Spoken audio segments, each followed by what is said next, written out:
Continuamos con Reto Proactivo y un poco explorando más acerca del tema ambiental. Y bueno, Celeste, tú me compartías hace unos momentos temas como la gobernanza ambiental. Me gustaría entenderlo y que la gente sepa que existe.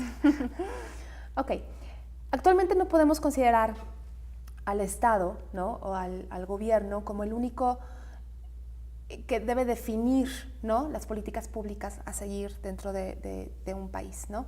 Entonces, este concepto de gobernanza, o sea, y luego yo lo aplico a gobernanza ambiental, gobernanza es que se incluyan a otros actores dentro de la definición de lo que tenemos que hacer como nación, como localidad, ¿no?, como Estado. ¿Y qué significa incluir a otros actores? Implica incluir a ONGs, por supuesto, a la sociedad civil, es importantísimo, al sector privado, por ejemplo, en la toma de decisiones. O sea, cada vez hacerlo más amplio, ¿no? Por ejemplo, a los grupos vulnerables, ¿no?, a los grupos indígenas, a los grupos discapacitados. Todos ellos deben de ser incluidos para poder tomar una definición de país o una definición.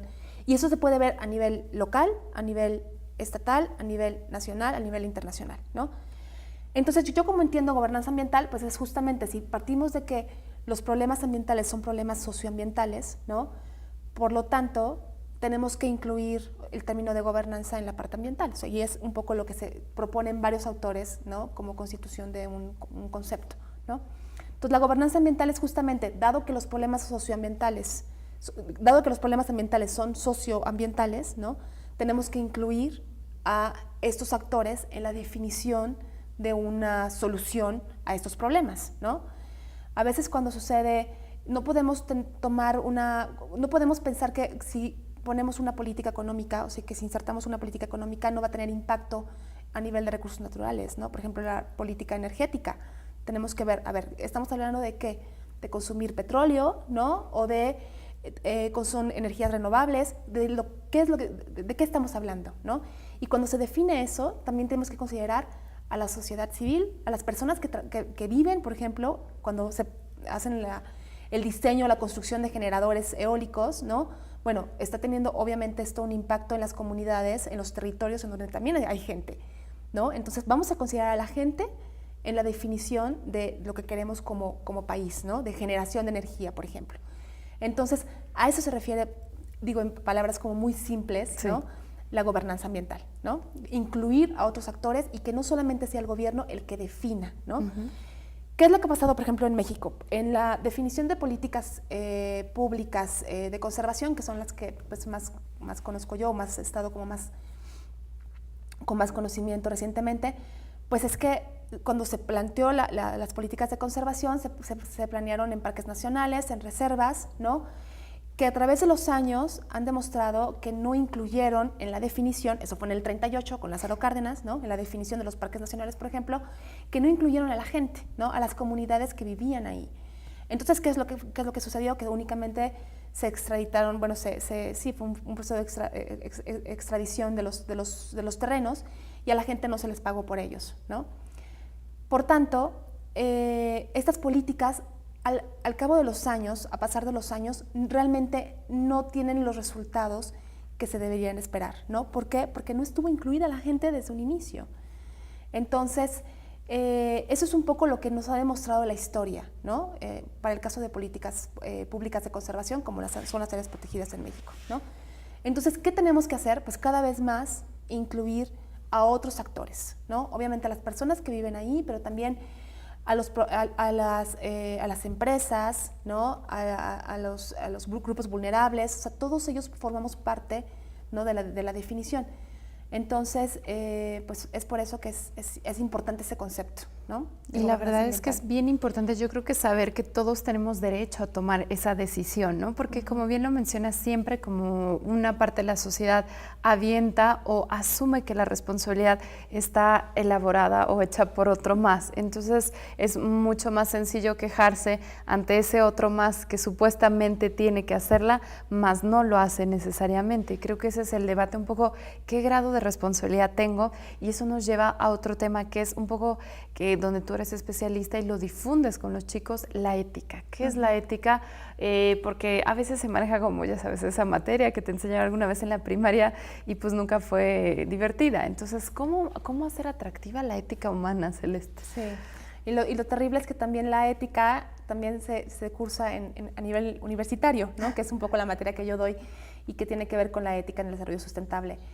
Y que es una materia de tronco común, ¿no? que toman todos los estudiantes en la universidad. Y justamente es como posicionarte como individuo, ¿no? O sea, yo lo manejo un poco así con mis estudiantes. A ver, tú desde el punto de vista ambiental, ¿por qué tienes que tener un respeto a la naturaleza, ¿no? Es porque este respeto tiene que ver con un valor intrínseco que tiene la naturaleza o tiene que ver más porque nos beneficiamos de ella, porque si no las conservamos, nosotros como especie tenemos algún tipo pues tenemos riesgo, ¿no? De ser eliminados de esta tierra. Entonces, ¿cuál va a ser como tu vínculo con la naturaleza? Porque tiene un valor intrínseco por ella misma, porque tengo que respetarla, porque es algo que va más allá de mí, ¿no? De mi entendimiento como ser humano, o porque únicamente me beneficia. Y si me beneficia, pues está bien que la conservemos. Y por eso hablamos de un desarrollo sustentable, ¿no? Es que es un desarrollo económico que también asegure que las generaciones futuras tengan ese mismo recurso, ¿no? Entonces hablamos de un equilibrio, podríamos decir. Entonces eso es importante manejarlo, ¿no? Tratarlo, tener esta ética en el desarrollo sustentable. Y eso es valioso, el desarrollo sustentable, ¿no? Este tema y un poco el debate, nosotros lo trabajamos, pero quisiera que tú como experta nos platicaras, algunos hablan de sustentabilidad, sostenibilidad, otros de resiliencia, otros de otras tendencias. ¿Qué es lo correcto o qué términos para separarlos, ¿no? En cuanto al trato de los recursos. Pues yo creo que todos estos términos son correctos, ¿no? Desde el punto de vista, yo creo que desde el punto de vista que lo veas, desde la parte de por ejemplo, de responsabilidad social con las empresas, ¿no? Ustedes pueden tener como un término, un concepto que se relacione con la parte ambiental, ¿no? Nosotros a lo mejor como académicos desde otro punto de vista, gobierno desde otro punto de vista. Yo creo que lo importante es cómo lo vives, ¿no? O sea, cómo lo interiorizas. Entonces, para mí sustentabilidad y sostenibilidad pues es lo mismo, es únicamente como un concepto del inglés versus español, ¿no? Entonces, para mí significa lo mismo. Resiliencia pues tiene que ver más bien con la capacidad de la tierra o la capacidad de un espacio para autorregenerarse, ¿no? Autocomponerse después de haber sufrido un daño, ¿no? Una pérdida en algún tipo. Entonces, y eso es lo que tenemos que construir más como nación. Yo creo que, o como ser humano, ¿no? En sí, tenemos que volver otra vez como a recuperar o sea, darle a la tierra, ¿no? Este espacio para poderse ser cada vez más resiliente, ¿no? Frente al impacto humano, frente al impacto de actividades económicas, ¿no? Que hemos estado haciendo durante los últimos pues a partir de la revolución industrial, ¿no? Y Celeste, me llega esta duda que, bueno, la he hablado con varios expertos, pero un poco, ¿qué tanto el cambio climático es real? Porque por supuesto es real, porque hay teorías fatalistas, hay teorías positivas, es decir, ¿es posible tener una resiliencia que recupere al mundo o es algo que ya no se puede frenar?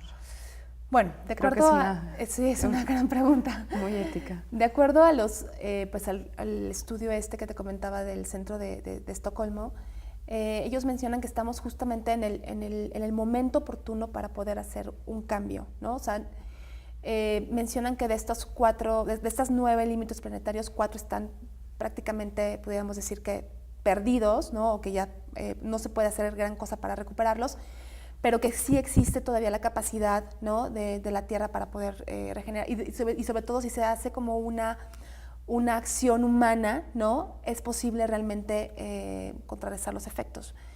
Pero, pues a ciencia cierta, la verdad es que no se sabe, ¿no? O sea, hay investigaciones, hay estudios, pero tampoco es definitorio, ¿no? O sea, estamos como en el proceso, podríamos decir. Sí.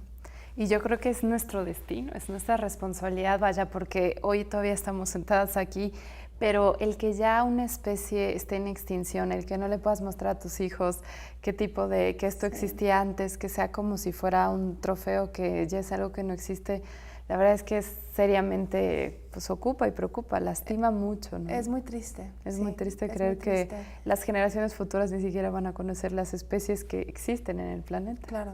Es bárbaro.